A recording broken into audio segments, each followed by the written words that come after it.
Have you ever heard anyone talking about these so-called SMART goals? That is, goals that you need to do in a certain way to achieve a certain result because this is how you do it. And let us tell you how. It's going to be specific, it's going to be measurable, it's going to be actionable, it's going to be realistic, and it's going to be timely. And if you set your goal up this way, there will be parades and gumdrops will be thrown at you, cherry blossoms will be blooming, the wind will be blowing, and the sun will be shining. Everything will be a great day because you used SMART goals. Well, I've heard this so often, and it's been coming up a lot in random YouTube videos and random podcasts. I just wanted to do a little pushback because, in a lot of ways, SMART goals are stupid. And this is going to be a little bit of a follow up from what I've been thinking about with the whole New Year's resolutions and goals, objective, aspirations, your ambition, your strategies and tactics, your trajectory, and so forth. And especially is going to continue a little bit from the podcast I did on Tuesday, which was about rigid planning throwing creative types off.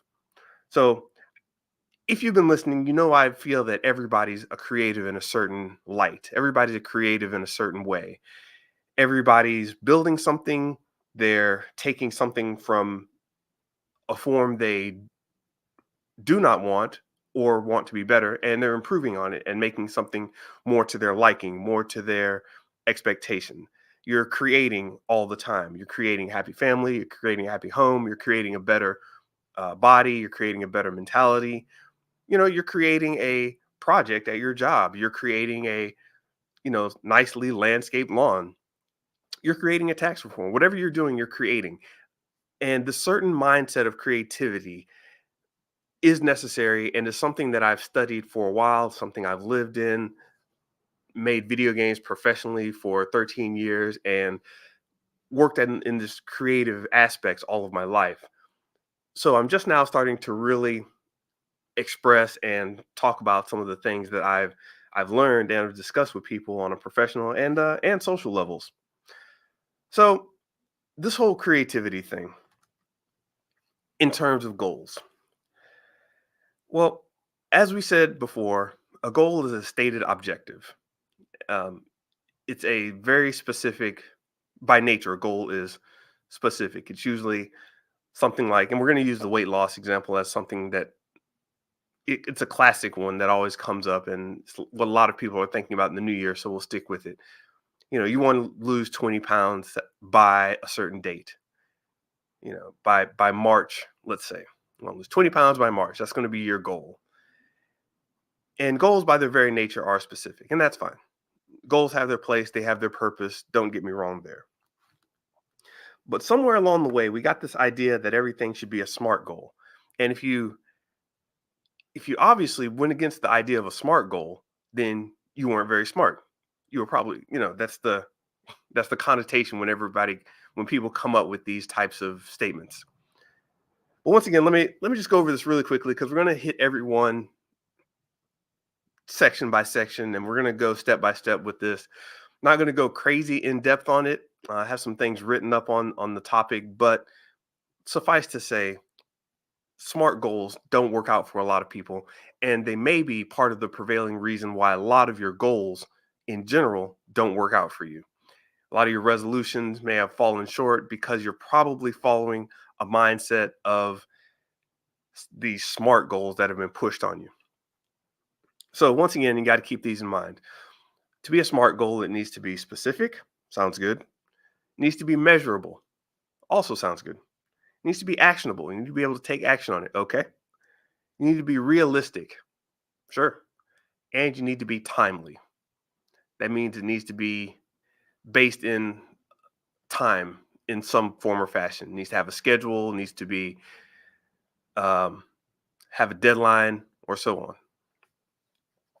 But it's not always the best for you, and I'm going to go over the why. Um, and I'll quickly replay the thing that happened to me Tuesday, or the thing I talked about on Tuesday. Basically, I was working a project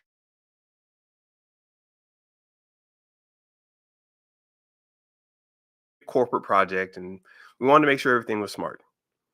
So we set out, broke out Microsoft Project, started planning with Gantt charts and Excel sheets, making sure everything was ordered, the budget was out properly. It was it was very detailed. Everybody was going to know what they were doing. We were able to track progress. Everything that we were supposed to do, we'd be able to accomplish. We knew how to attack certain issues and we knew the milestones we wanted to make. Everything was very realistic. It made sense. And of course, we had deadlines and everything was timed out and it seemed like it would all work. But if you've ever worked in video games, you know that nothing ever goes according to plan. And as the great philosopher Mike Tyson said, everybody has a plan until they get punched in the mouth. If all that sounds interesting to you, I encourage you to check out the podcast from 2 days previous about planning and setting rigid plans. But let's get back to SMART goals. So, what's so wrong? Obviously, a lot of you are going to jump up. Hey, what's wrong with being very specific? It's good to be specific in your goals. Good to be specific and know exactly what you want to do and where you want to go. Well, first of all, before I get into exactly what I mean by specific, I should state that the reason a lot of this is a problem is because it's coming from a corporate supervision mandate. You'd have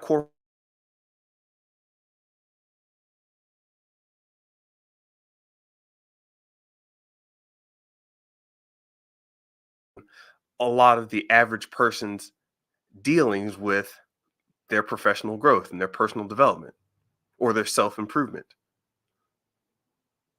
It just got taken or morphed from the corporate mindset. And they say, hey, if it works for a corporation, it can work for you. But that's not exactly true. As I was stating with the goal, after we worked out this big detailed plan at work, one of the big dog managers came in and basically balled the plan up and said, all right, that all sounds well and good, but what are you going to do right now? Blew my mind.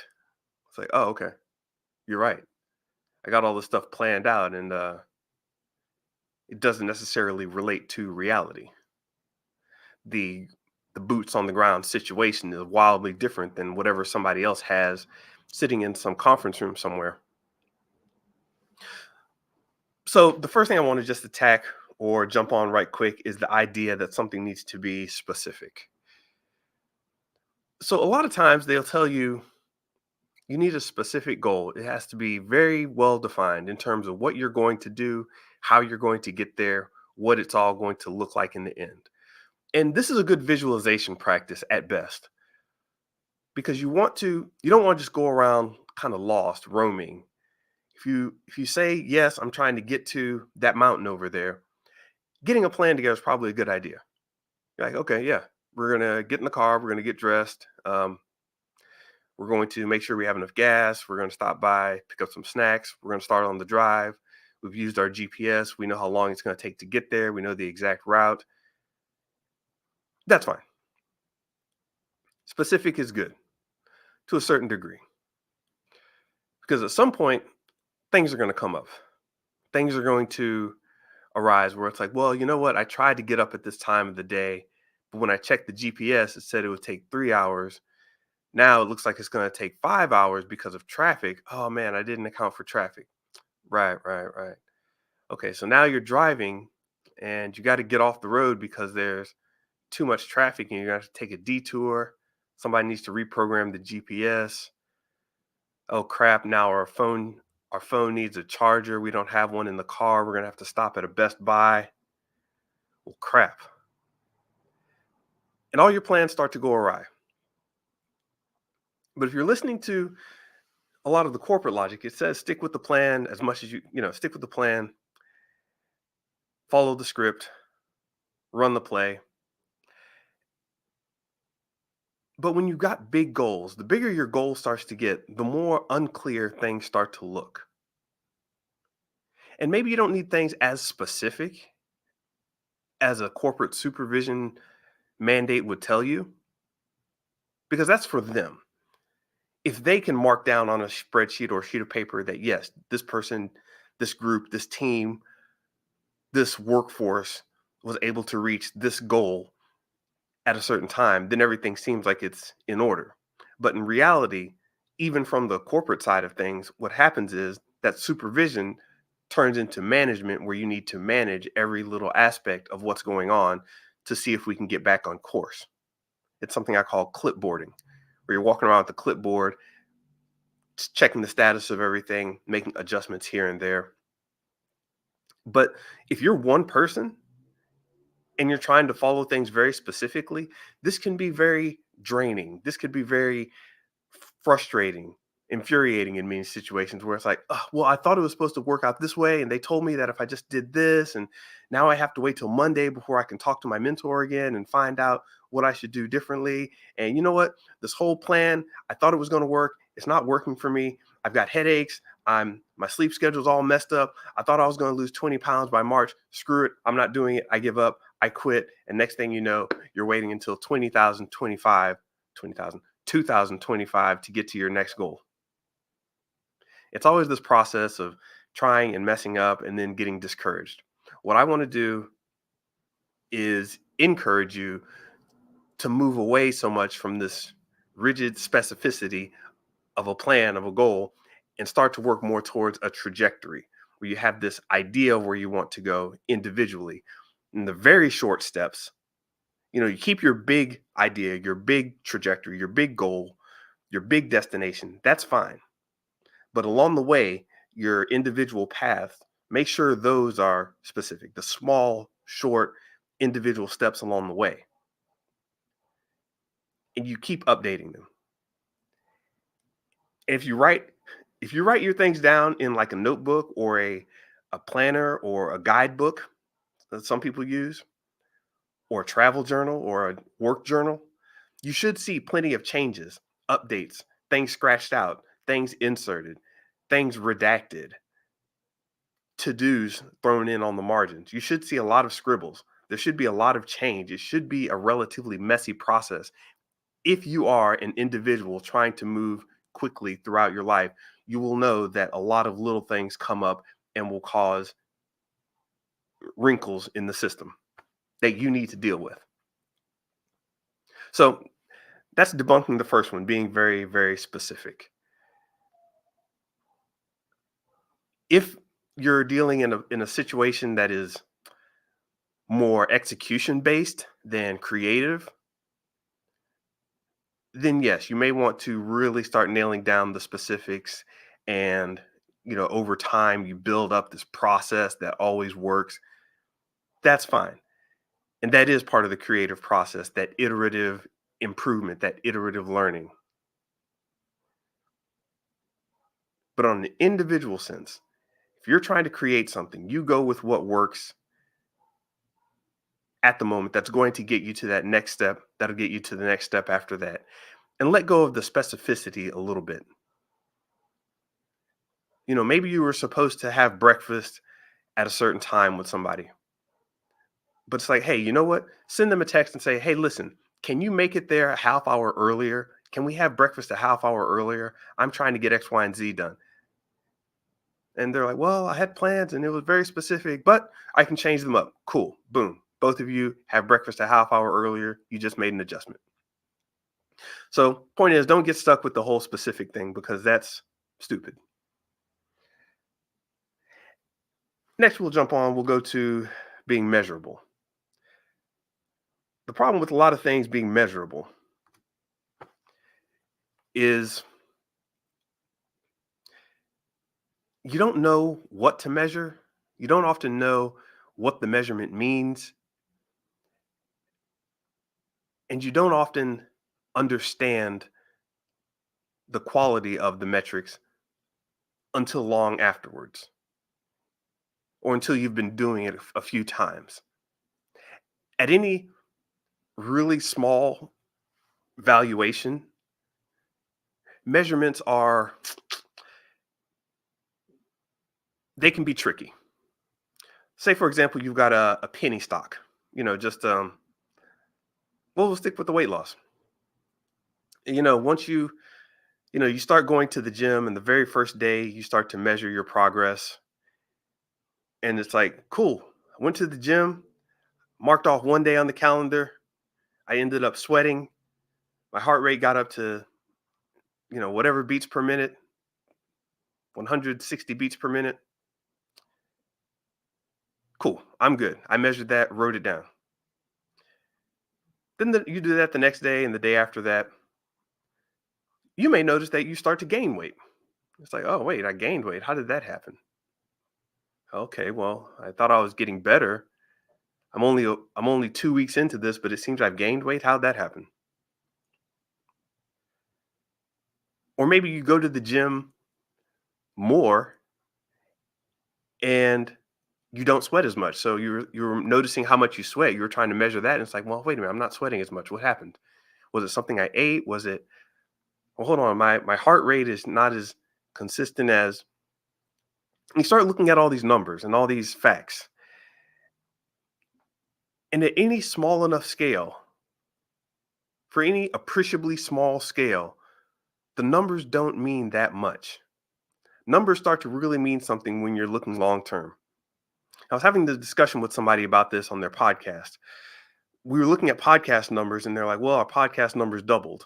I'm like, oh, okay, really? From what to what? And it's like, well, from 10 viewers to 20 viewers. And it's like, oh, that could have been a total fluke. I mean, you might want to look at it, but you're only dealing with 10 viewers. What do you know? What do you actually know? You may have just caught somebody at the right time. You may have said something about football in the headline, and it just happened to be the day before a football game everybody was going to watch, but you had no clue. You may have been talking about American football where they're talking about soccer. So the measurements can throw us off a lot of times. They're definitely good to have, but don't get in the trap of only going by the numbers or getting lost in numbers that don't necessarily or don't fundamentally mean a lot to you. Is it better to say that yes, you had, you know, you're trying to lose your 20 pounds by March and you ate X number of calories? That may be good, but what you could do is just look in the refrigerator and decide to stop eating cheesecake on Friday. Say every Friday you ate an entire cheesecake. You know what? Eat half the cheesecake, give the other half to your neighbor. And of course, counting calories will help that with that. But as I said, when you're working on an individual and a small scale, a lot of these really, really specific numerical trackings don't help as much as you would like. And a lot of times they actually hinder you because the whole process of keeping track of a lot of numbers becomes difficult. And it becomes confusing because you're not sure of what's affecting those numbers exactly. Now, if you're working at a high level, if you're working at a professional level, your personal trainers are they're very apt to break out the charts and calorie counters and all that because hey, they've gone through some serious work and they may be trying to get rid of that last 10% of their own body fat, bodybuilder status, professional gym rats, people who are models. They're working on a very specific, hardcore, measurable goal. That's at a high level once again. But for your average Joe trying to work something out, it's just like, hey, I'm trying to get a little better with this. It's like, you know what? You may want to measure, but instead of measuring, how about this? Instead of measuring so exactly, how about tracking and just watching what's going on? What feels a little better to you and what feels a little worse to you? Does calorie tracking feel great? Or does, hey, you know what? If I go to McDonald's, I only go on Saturdays. You put a little friction on it, maybe. Let's say, you know what? I never go to any McDonald's except for the one on Fifth Avenue, the Fifth Avenue McDonald's. That's the only one I go to. And if you're far away from that McDonald's, let's say you put in that little bit of friction and you don't go there. That's easier to handle and easier to measure than trying to count calories, trying to make sure that, every penny is accounted for. And as I said, if you've got money for like a personal trainer, a personal finance accountant, a lifestyle coach, or a guru or mentor or whatever, that may make more sense. But a lot of times for these individuals trying to go achieve their humble yet powerful goals, you don't want to always get caught up in the measurement trap. In fact, I would only suggest that you really start measuring after you have gotten up a sufficient number of reps, your outputs there, you're really into the zone, you're working things out. Because if you start from the numbers right off the bat, you may be measuring the wrong thing, and you're probably getting caught in the specificity trap as well as the measurement trap as well. So just start. A lot of times you're still in this figuring out phase, and we're still in January. I was just looking at my resolutions, which I never really mentioned out loud. But I was looking at my resolutions and realized that, you know what? I started on this path and now I need to change it already. I need to do a little clipboarding. I need to adjust my trajectory. I need to change tact just a little bit. And the reason I have to do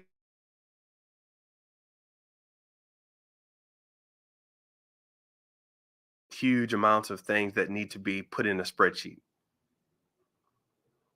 Now, I'm the kind of number crunching head that actually does put some things in a spreadsheet, but that was after doing it for 6 months. I was like, okay, really starting to get a handle on this thing. Let me start putting it into a spreadsheet and tracking it like that. And even then, once you get a handle on it and you track the spreadsheet, sometimes you can let go of the numbers a little bit and just go a little more off of intuition. If things don't seem like they're going in the right direction, maybe you need to pull the numbers back out. But don't get too caught in the numbers. The number sauce is an evil trap. Hard to hard to follow along with. Shout out to Margaret Crone, B.1276, and homegirl Liberty Madison for checking this out. Always appreciate people coming through on Instagram, Threads, Facebook, and YouTube. It's always a good time. All right. The third thing they always ask you to check out, they always ask you to look into is your goal, is your resolution, is what you're trying to do actionable? Can you actually take action on it? Is it something you can realistically put into action? I hesitated with realistic because that's the next one, but is it something you can act on? So someone says, I want to lose 20 pounds by March. That's usually pretty actionable. I mean, there are things you can do. Eat less, exercise more, change what you eat, change how you eat, change who you eat with. These are actionable things. The important part here is to make sure that you're figuring out what works for you. Once again, if you're coming from a corporate mindset or a supervisor mindset, where the SMART goals came from, you're likely going to be looking at actionable in the sense that they can track it and they can be very specific with it. But actionable for you is going to mean something very different than what it means to people on the outside.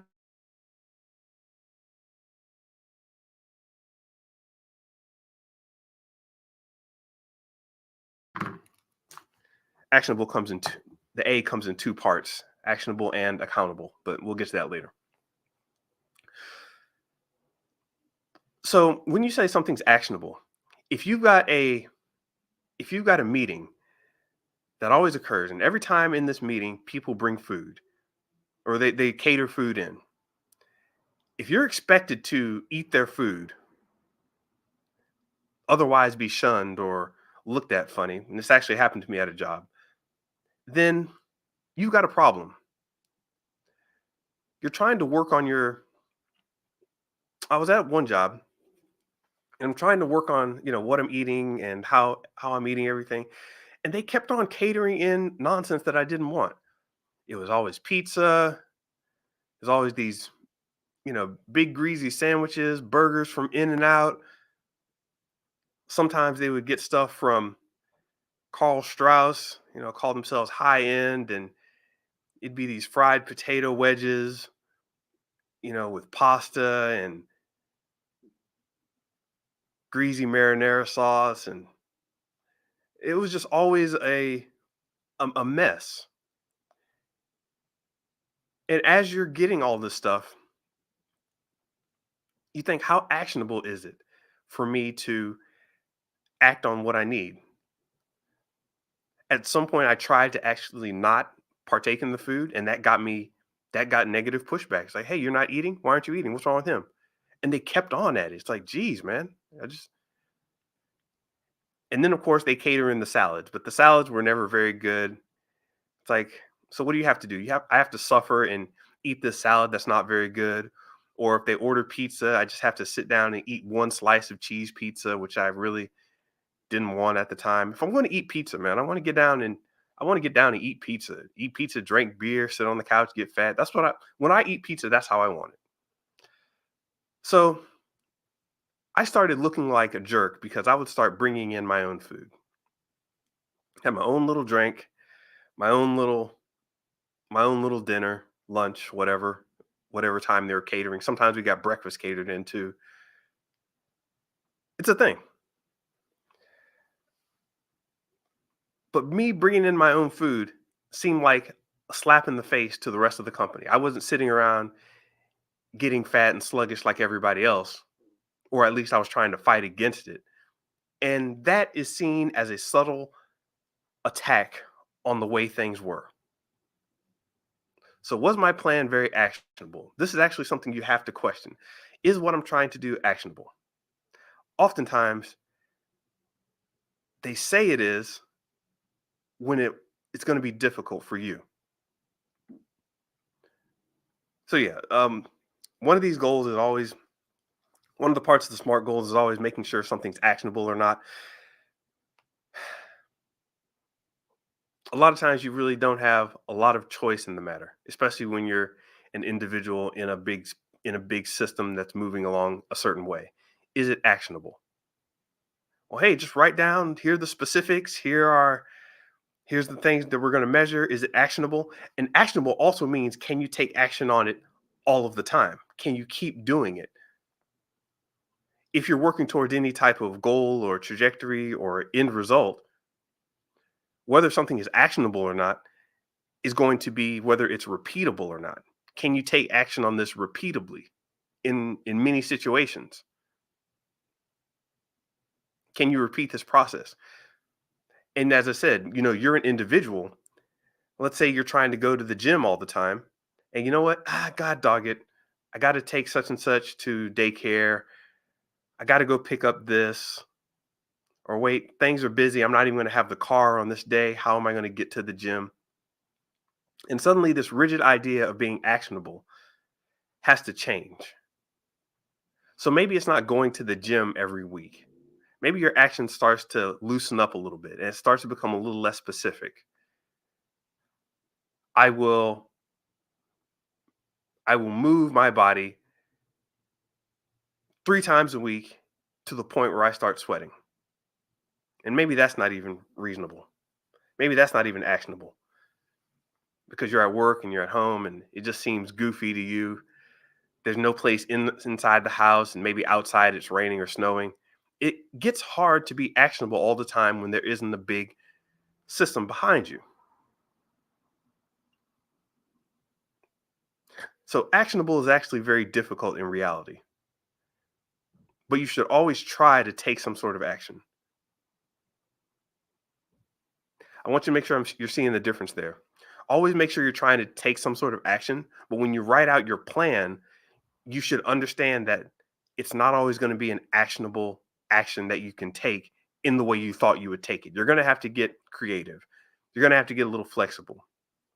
You may have to skip one week and double up the next week. You may have to try different things out.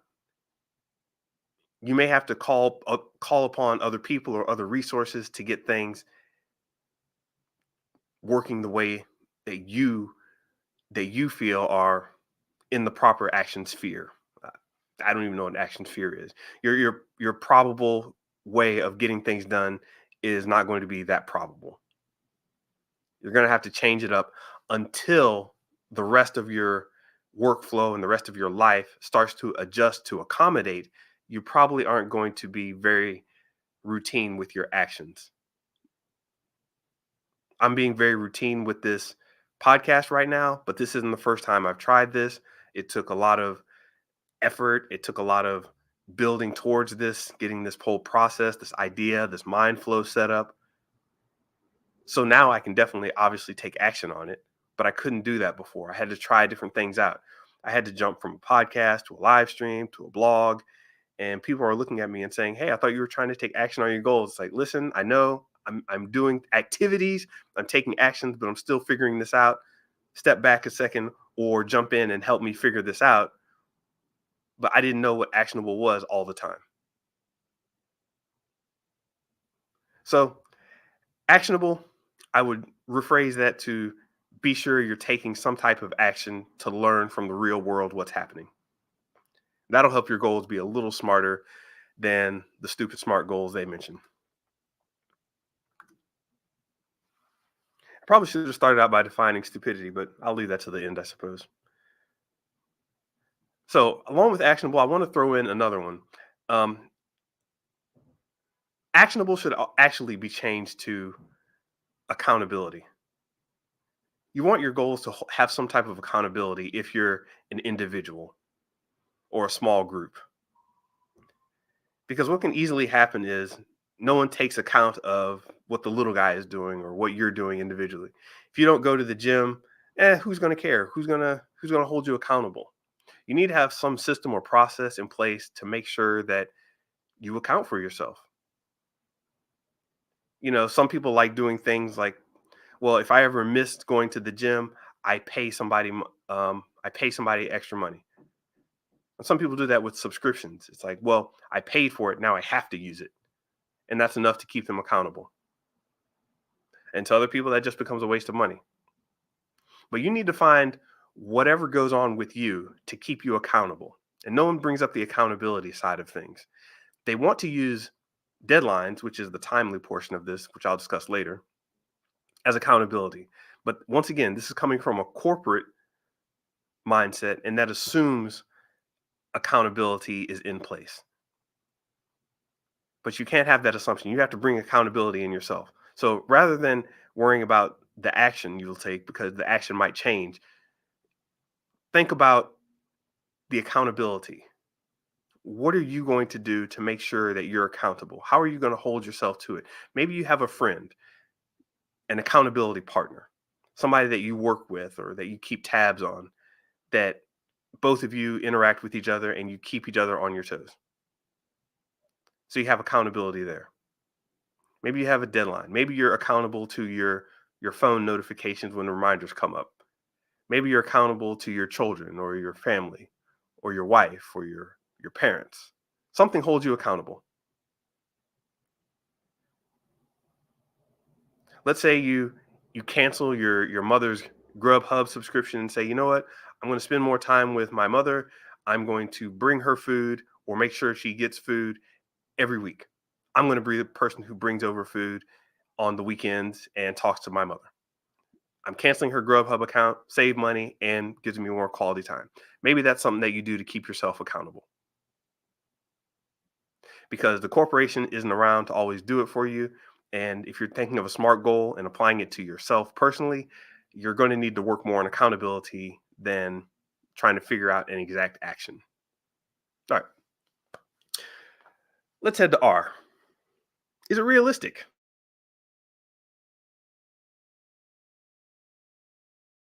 To get this done, we don't want to fail. Why doesn't the corporation want to fail? Because that'll look bad on the quarterly report. That'll look bad on the budget sheet.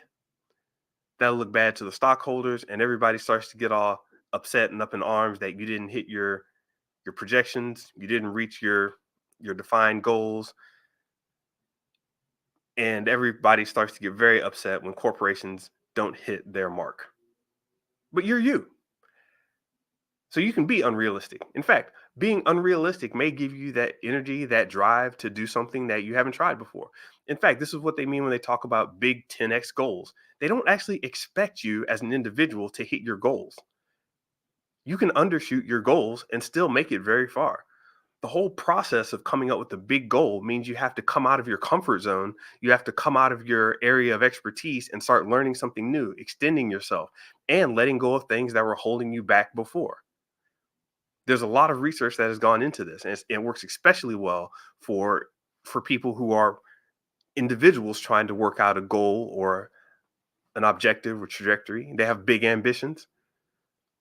You sit there and say, "Hey, I'm going to be president of the United States." Maybe you don't make it to presidency. Maybe you make it to, a world class senator or ambassador or something like that. And you know what? That worked out better for you anyway because you like to travel. You're an ambassador now, and you're not bothered by all these people that were bothering you that would have bothered you if you were the president. But hey, set your goals high. You've heard that before. That's one that I really rock with. If people try to say, "Hey, let's set a smart goal," and you set something unrealistic, they're going to go, "Whoa, whoa, whoa! We're trying to make a smart goal. Is this realistic? Can you do this?" It's like, look, man, you know what's realistic? My drive is realistic. My intensity is realistic. I don't care if I can be the champion or if I don't care if I can't lose that much weight.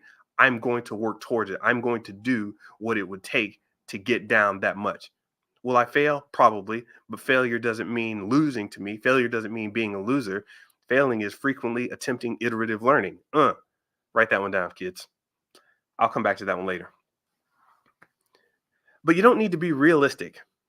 When I was young, I actually told myself, yeah, I'm going to work in the video game industry. Nobody around me had any clue of how that was going to happen. Nobody even knew about programming. But I kept on talking it and living it enough in this unrealistic fashion that it started to become real. My mother ended up getting me a computer from a garage sale. She was like, "Hey, I found this computer at a garage sale. You've been talking about computers." And I don't know exactly why she got it for me. I can speculate, that she wanted to provide an outlet for me. Maybe she wanted to keep me at home because I was at the computer lab at school until late hours. Maybe she wanted to have me at home a little more, but she got me a Commodore VIC-20, old ass computer from a garage sale. I started learning how to program on that guy.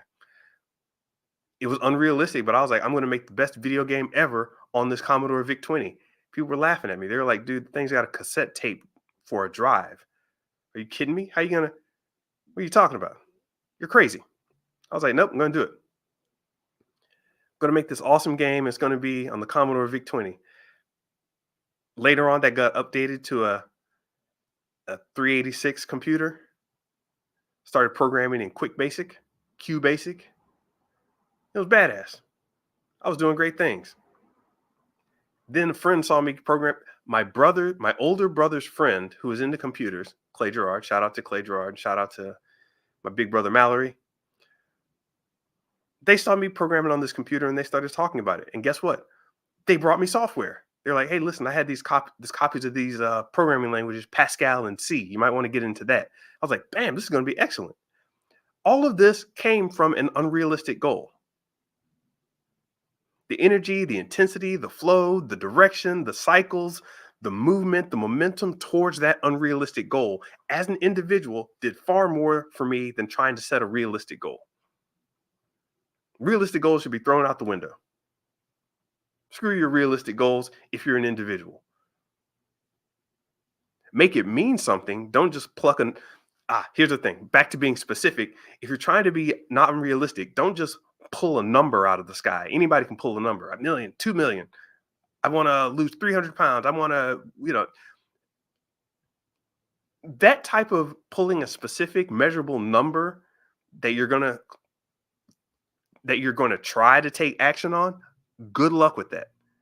But if you pick something unrealistic that kind of clouds all of those other smart goals, if you pull this an unrealistic option out of the air, not a number, an option. So if you say to yourself, "Guess what? I'm going to place in this in this race." It's like, "Oh, really? You've never run a day in your life. You're overweight. You eat like crap. and you say you're going to place in this marathon, says who? Yeah, it says me. And you start being unrealistic with yourself. And then you'll notice that along the way, all of the specifics start to work themselves out. All the measurements start to work themselves out. All the actions you're going to take start to work themselves out. And you're not being realistic. But nevertheless, you start making it that way. If you don't believe this is true, listen to David Goggins. If David Goggins is a little too extreme for you, hey, as I said, my example with the video game industry, nobody knew how that was going to happen. I'm a random kid from Florida reading Nintendo Power magazine and hanging out in arcades, trying to figure out how to become a video game developer. In fact, I even started mailing Nintendo, asking them help on becoming a video game developer and how I could make games. I started sending them game ideas randomly. And one day, after just sending them mail and messages, they sent me back a letter. This was one of the most, gosh, I wish I still had that letter today. But Nintendo sent me back a letter saying, hey, we appreciate you and your support of Nintendo. We think you're going to do great in the future. We hope you the best. We wish you well. And Nintendo doesn't, they weren't going to say, hey, you're going to work for us one day. They kept it very light and open and supportive. I was so happy to get this as a child. I flipped the hell out.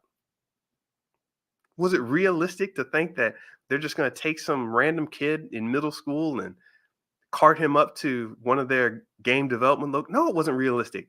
But that letter that they returned to me was so nice and gracious.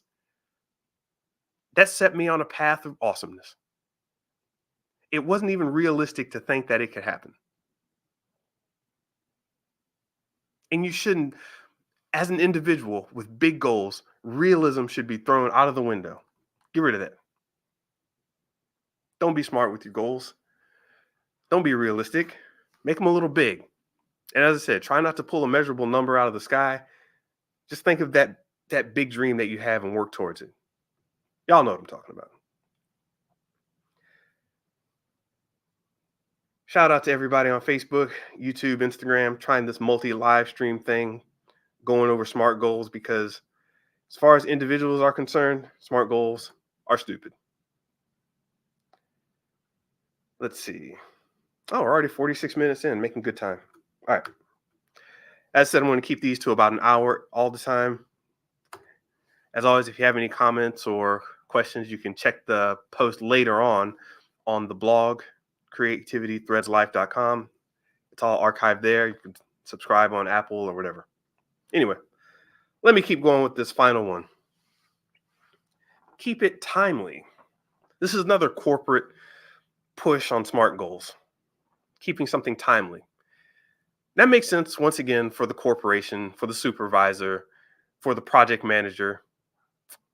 More so for the supervisor, because the supervisor comes in and they've got their clipboard and their spreadsheet, and they're just marking off, okay, did we hit this? Is this there? Is this in place? Is this in order? They don't want to see any red marks on the spreadsheet. They're just looking to make sure everything's on time. And if something looks like it's under time, or something's taking too much time, or you're way ahead of schedule for some reason, they've got to look into that. But you don't necessarily have to. You're an individual. You're trying to take this SMART goal concept and apply it to you. Like, well, in 3 weeks, I should have this. In 4 weeks, I should have that. And 5 weeks. And okay, that starts to make sense more and more as you become more of a personal corporation. But you don't have to put these regimented, rigid constraints on time as they would have you do.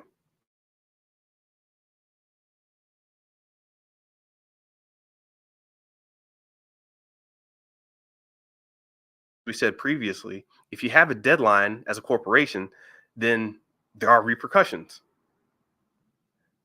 But if you have a deadline for yourself, like lose 20 pounds by March, what happens if you hit April and you haven't lost 20 pounds?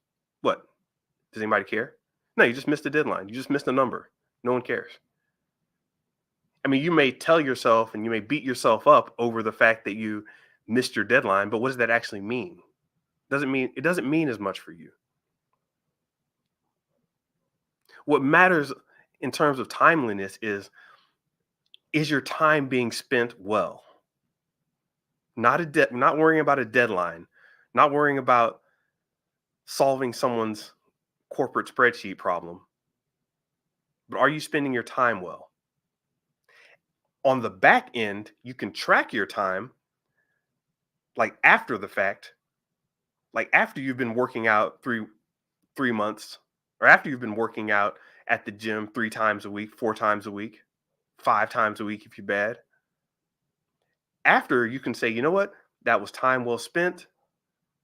I seem to be going at a nice pace. Maybe I should speed this up, or maybe I should slow it down. But once again, this compounds on the other ones.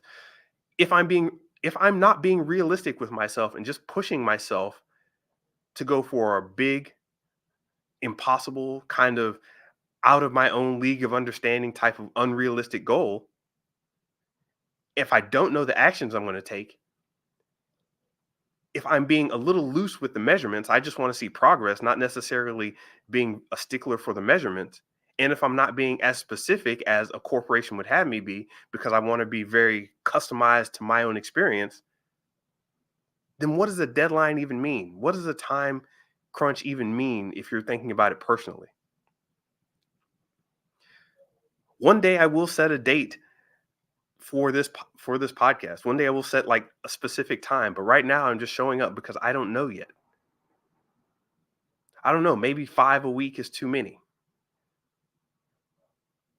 Maybe I'm not supposed to have all these podcasts recorded at a certain time, a certain day. It's going to get better, it's going to adjust. Maybe I need to do it in the morning, maybe I need to do it at night. I don't know. Because I'm an individual.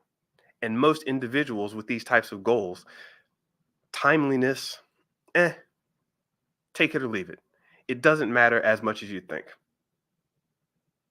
If you're hearing me out there, let me know what you think.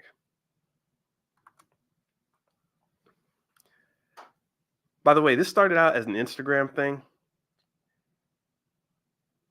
And I actually tried to, at one point, back before it became the podcast version it is now. I actually was timing this very, very specifically. Like, I would show up at this exact time and I would record for exactly this length of time. And it was fine. Schedules are great. I mean, schedules aren't bad, but they shouldn't hold you back from your goals. And I think that's where a lot of people get tripped up. Where, hey, and in fact, with timeliness, that goes back to accountability, as I said before. If you miss church, then you can go next week and nobody really cares. If you miss the 9 a.m. service, there's always the 11 a.m. service. If you can't make it to Sunday service, you can go to Friday service. A lot of churches right now are making a lot of headway by going online. So if you can't make it in person, maybe you can go online. The deadline just is different. And the deadline is often external, right? This false sense of accountability. If it's personal. If you're dealing with like the bus schedule or whatever, obviously you have to be on time and you have to start factoring that into account.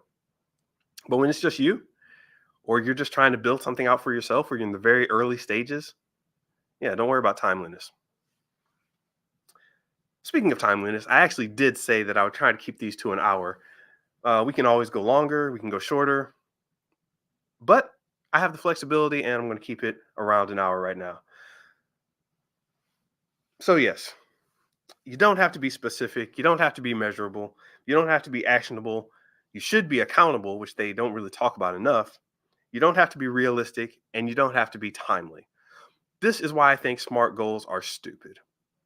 Stupid for a lot of average Joes. You can go a whole year of trying to do SMART goals and realizing that what you did was kind of stupid. Now, what do I mean by stupid? I'm not calling you a stupid person. I'm not calling you dumb. I'm not saying you're an ignoramus. What does stupid actually mean? I should go over that very quickly. When you're doing something stupid, you're making intentionally bad decisions given the information that's available or the information that's accessible. If you run across the street without looking for cars, that was stupid. Especially if you know a lot of cars go through the area. Why was it stupid? Because you could have very easily looked, and you know that you should look, and you know that cars come by. If you get in the car and you're inebriated, you're making a stupid decision because you might be driving perfectly safe, but then, somebody else isn't driving safe and you're too slow, you're too inebriated to respond properly. I'm going to drive 5 miles an hour all the way home. See how that works out. That was stupid. A lot of people do a lot of stupid things. Now, there's calculated risk, obviously, which you do, but you don't want to be stupid. You don't want to intentionally do something when you know there are better choices based on the information you have. If you're trying something out and you don't know what the result might be, you're experimenting, that's fine. Experiment away. Go ahead, try things out that you don't understand, spend money that may completely go to waste if you're just trying to figure something out.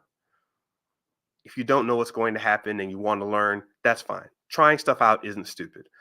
But acting in such a way where you're making intentionally bad decisions given the information that's available or accessible, that's stupid. So that's what I mean when I say smart goals are stupid. You're intentionally doing things in ways that you know won't work for you, but you heard somebody else say it or you heard some corporation say it. And if you're like most of the people who have given up on resolutions, you've tried smart goals or something like it many, many years at a time, many years, many months, many iterations. So that's going to be it for this one. Thanks everybody for joining. A lot of crazy things going on in the world right now. I'm just trying to keep on pushing with this podcast. I really like it. I really like the way it feels. Creativity is my superpower. I'm always able to do something creative in any situation.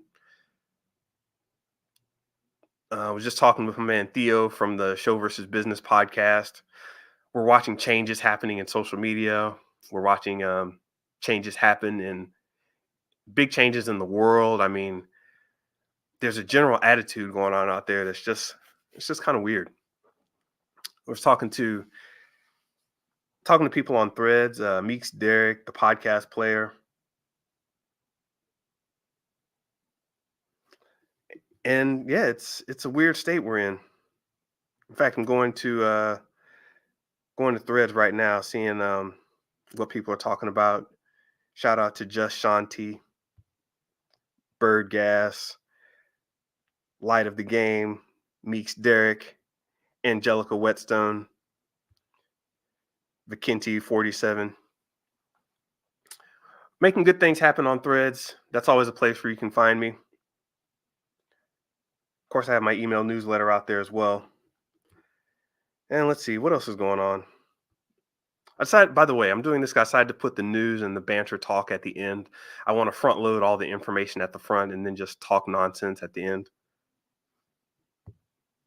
What are we dealing with? AI is a big thing. So if you want to talk about AI, I've got a lot of thoughts on that and creativity. By the way, right now I've been focusing a lot of my energy on this whole resolutions thing. I think I have some material that I want to bring out about resolutions that I'm going to have for you this year. But yeah, it's all kind of crazy and changing. But anyway, I'm going to wrap it up for this one. Start figuring out with more specificity.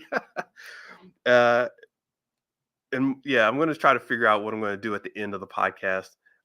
If you've got any of you have got messages, we'll probably start up a reader mail section where I read people's emails or read people's information.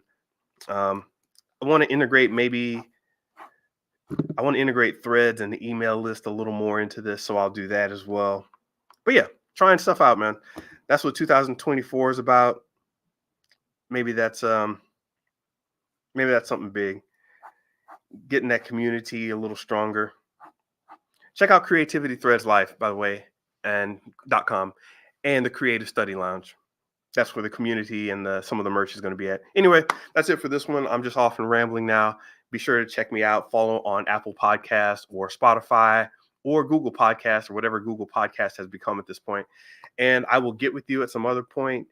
Peace, and I will see you on some other weekday. I'm not going to even schedule this. It's just going to show up on some weekday. All right.